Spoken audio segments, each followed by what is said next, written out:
An estimated 20% of children and teenagers in the U.S. live with a skin disease. But one nonprofit organization is trying to help kids embrace these conditions. CBS News national correspondent Jericka Duncan has a story. It's beautiful. I love the back. 14-year-old Alex Shaner, 13-year-old Emily Haygood, I love this. and 16-year-old Mia Johnson Here we go. Perfect. are at their final fitting in Houston, preparing for a fashion show in New York City. I'm a little nervous, to be honest. The dresses they'll be modeling in represent something more than what meets the eye. It's just so special. It's really something that you never think would happen to you. Each of these girls has a serious skin condition, and each one of their dress patterns mirrors the image of what that girl's condition looks like under a microscope. I have alopecia areata, which is an autoimmune disease that causes my hair to fall out.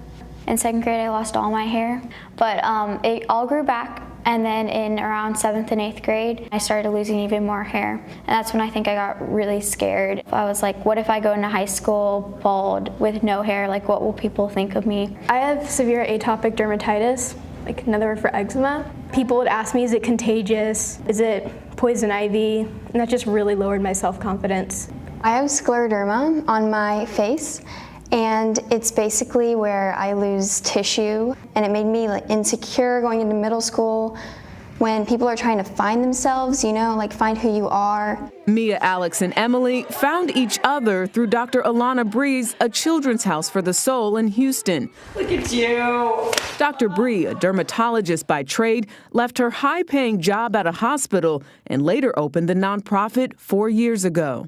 I hope that what we do brings a light to the world for the darkness of these kids. They suffer so much, and if we can just be a little small light, I think that's awesome. Dr. Bree says her goal wasn't just to treat what you can see, but to treat the emotional wounds that are not visible.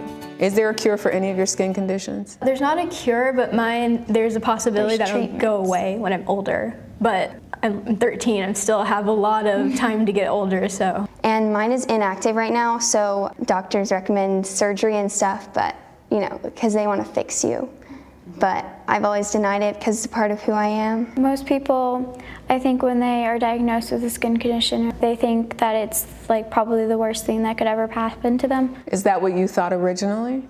Originally, I will be honest, I was not very happy with it. I was like, why did this happen to me? But now my perspective has definitely changed. What changed your perspective? I think it was the people around me, and especially Dr. Bree and her team. They really helped me to view myself as a beautiful young woman that I am today. The moral to this story? Love your skin.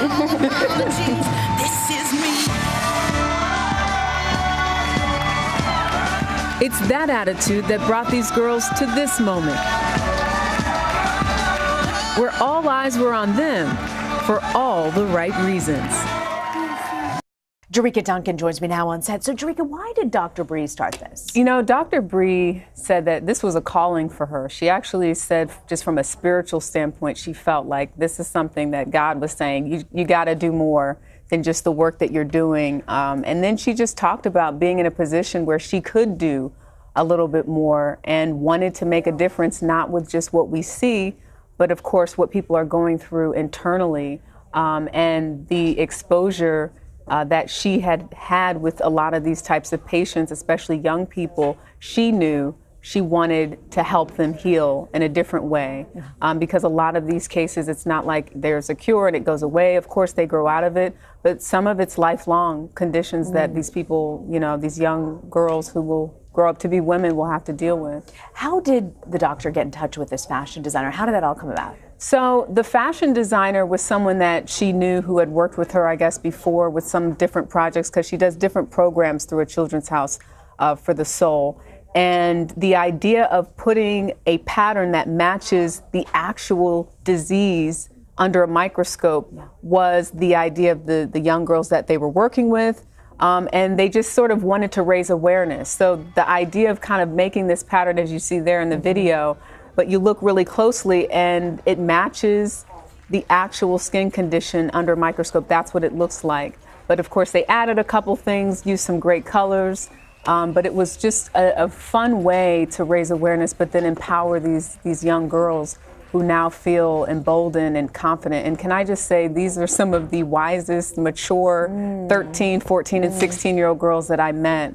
And kudos to the parents for raising them, in that way. But this organization has had a lot to do, they said, with building their confidence. You see that confidence. How long do you think it took for them to be that confident with that skin issues, I asked them that question, and all of them said it took a while, and I think because they went through it at such a young age, and this is something that they've been dealing with for, since 6, 7 years old, and again, they're 13, 14, and 16. There's a bit of acceptance they've gained even before going through this nonprofit, but it's a process. And they said, it's still something that, we have to deal with, especially, for instance, the young girl there in the middle, she's the one that has alopecia. Her thing is, I don't know if my hair is going to fall out again because it ebbs and flows. I've had moments where my hair is full, and then if you look up, it could be some bald spots. But you see the confidence that they had, and you just see how happy they are in those videos. So happy. Right? And they actually got a chance to come here because they love CBS so much. Of course, after doing a story like this with us, and they got a chance to take some pictures and see the studio, but just a really, really fun group. And do you think that they'll do this inspiring. again, this fashion show, and give other girls an opportunity? I really do, because they partnered with a group here in New York, Positive Exposure, and they're the ones that actually worked on this documentary to expose and raise awareness about skin conditions. And it was through that partnership that they traveled from Houston, Texas to New York City. It was all their first times being in a big city like this. There is no other city like New York. So they really had a good time, and they hope to do it again. Jericka Duncan, thank you very much for bringing us this report. Thanks for letting me talk about it. We love it. Thank you.